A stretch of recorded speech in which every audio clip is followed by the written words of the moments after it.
जो लाइन है, ये जो लाइन है ये हमारे लिए रेजिस्टेंस का काम कर रही है और साथ ही साथ ये वाली लाइन सपोर्ट का काम कर रही है।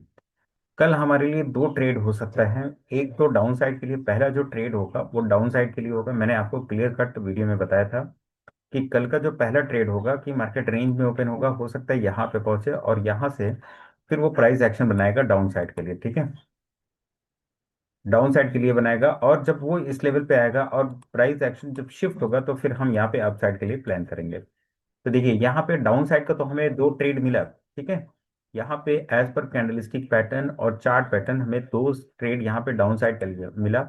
एक है हमारा क्या, बेयरिश इनगल्फिंग, और दूसरा हमारा है शूटिंग स्टार। मैंने आपको मल्टीपल वीडियोस में बताया है कि जब भी हम इंट्राडे ट्रेड करते हैं ना, तो सिर्फ और सिर्फ हमें दो ट्रेड प्लान करना चाहिए। दो से ज्यादा हमें ट्रेड प्लान नहीं करना चाहिए, चाहे मार्केट कितनी भी बेरिश हो कितनी भी बुलिश हो। एज पर कैंडलिस्टिक पैटर्न और chart pattern with proper risk management आपको दो ट्रेड मिल सकता है। अब दोनों ट्रेड में कौन सा आपका स्टॉप लॉस होगा, कौन सा टारगेट है, कौन किस दिन दोनों टारगेट आ जाएंगे, किस दिन दोनों स्टॉप लॉस हो जाएंगे, वो आप मार्केट के ऊपर छोड़ दीजिए। लेकिन अगर कैंडलस्टिक पैटर्न और चार्ट पैटर्न के हिसाब से देखेंगे तो मार्केट यहाँ पे क्या कर रहा है, पहले बियरिश इनगल्फिंग बनाया। जैसे बियरिश इनगल्फिंग का लो ब्रेक होता है, मैं 1805 पे, यहाँ पे 1805 पे मैं इसको सेल करता हूँ और यहाँ से 1% का टारगेट यहाँ पे अचीव हो गया। देखिए वापस से मार्केट फिर वहीं पे पहुंच गया, दैट्स अ डिफरेंट थिंग। हम मार्केट में पार्टिसिपेट करते हैं किस रेशियो के साथ, किस माइंडसेट के साथ, ये जानना बहुत जरूरी है, ये समझना बहुत जरूरी है।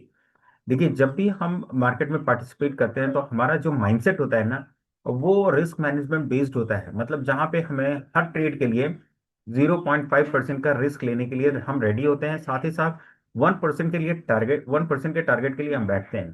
तो मार्केट ने यहाँ पे फर्स्ट ट्रेड में मुझे 1% का टारगेट दिया और सेकेंड ट्रेड में भी 1% का टारगेट दिया। तो यहाँ पे जैसे ही ट्रेड हमने लिया, हमारा टारगेट इस वाले कैंडल में आ गया और नेक्स्ट शूटिंग स्टार कैंडल बनने के बाद हमारा एक पॉज कैंडल बना। आई वॉज प्रेटी श्योर कि मार्केट अगर यहाँ से कंसोलिडेट कर रहा है तो अपसाइड में भी ब्रेक हो सकता है, लेकिन यहाँ पे ग्रीन कैंडल बनी और ग्रीन कैंडल बनने के बाद जब ये वाली कैंडल बन चुकी, जब ये वाली कैंडल बन चुकी ऑलमोस्ट, तो मैंने यहाँ पे तब सेल किया कितने पे, 1800 रुपये पे। इसको मैंने 1800 पे सेल किया और वापस से 1% गए। और यही जो कैंडल है ना, इसी कैंडल का हाई मेरा स्टॉप लॉस था, यानी 0.5% का स्टॉप लॉस था, टारगेट मेरा 1% का था। तो यहाँ पे भी मार्केट ने 1% का टारगेट हिट करा दिया। 1% आपको यहाँ पे मिला, 1% आपको यहाँ पे मिला। देखिए आपके टर्न ओवर के ऊपर डिपेंड कर सकता है कि आपने कितना पैसा बनाया। अगर आपका टर्न ओवर 1 CR का है तो आप 2 लाख बना लेंगे। लेकिन अगर वही टर्नओवर आपका 1 लाख का है तो आपका जो है सिर्फ 2000 बनेगा। अगर वही आपका मतलब 10,000 का है तो सिर्फ और सिर्फ 200 बनेगा। तो आप देखिए रिस्क मैनेजमेंट, मनी मैनेजमेंट के साथ जब हमारा रिटर्न आता है तो हम उसको एक्सेप्ट नहीं कर पाते हैं। इसलिए एक्सेप्ट नहीं कर पाते हैं क्योंकि वहां पे हमें 200 रुपये या 2000 रुपये या 2 लाख रुपए दिखता नहीं हमारे इन्वेस्टमेंट के हिसाब से। लेकिन मार्केट की रियलिटी यही है कि मार्केट हमेशा जो है हमें रिवॉर्ड करता है 1% के साथ, 1.5% के साथ, कभी कभी 3-4% भी चला जाता है, लेकिन मोस्ट ऑफ द टाइम वो 0.5% से 1% या 1.5% के बीच बीच में ही रहता है। यहाँ तक तो क्लियर हो गया कि हमने दो ट्रेड प्लान किए थे और दोनों ट्रेड हमारा पॉजिटिव रहा। अब हम बात करते हैं यहाँ पे कल के बारे में। तो कल के बारे में प्लान करने से पहले मैं इसको पूरी तरह से इरेज कर देता हूँ।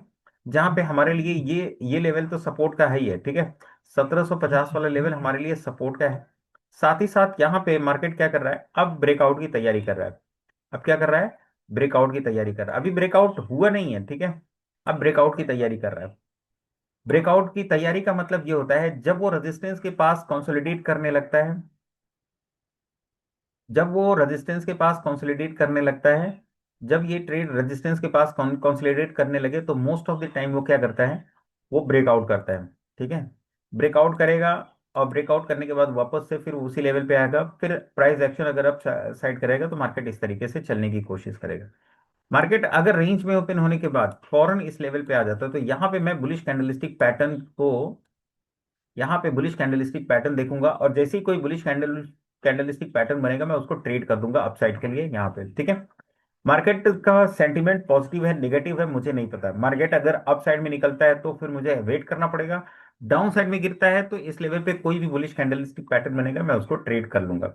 वापस से मेरा टारगेट यही ट्रेंड लाइन का होगा। तो बेसिकली हम यहाँ पे ये समझने वाले हैं कि किस तरीके से रेजिस्टेंस एंड सपोर्ट मार्केट को रेस्पेक्ट करता है, मार्केट रेजिस्टेंस एंड सपोर्ट को रेस्पेक्ट करता है।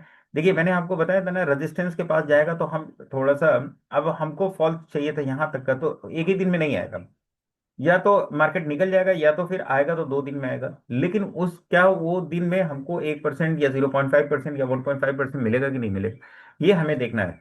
और मार्केट ने वैसे ही किया। तो यहाँ पे आप देखिए रेजिस्टेंस, यहाँ पे लिया ट्रेंड लाइन का रेजिस्टेंस लिया, मार्केट फॉल किया, रेजिस्टेंस लिया फॉल किया, यहाँ पे रेजिस्टेंस लिया थोड़ा कम फॉल किया, ठीक है, अगेन रेजिस्टेंस लिया थोड़ा कम फॉल किया।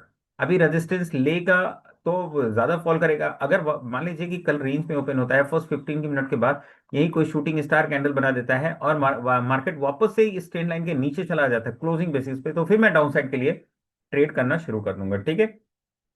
और मार्केट अगर इस लेवल पे आएगा तो मैं पहले देखूंगा कि ये जो हैमर बना है इसका स्टॉप लॉस कट हुआ कि नहीं। जैसे ही इसका स्टॉप लॉस कट होगा उसके बाद बनी हैमर कोई भी बुलिश कैंडल रहेगी मैं उसको अपसाइड के लिए ट्रेड करूंगा। तो ये रहा आज का एनालिसिस, मिलते हैं नेक्स्ट वीडियो में, तब तक के लिए bye, take care, have a nice day, thank you so much.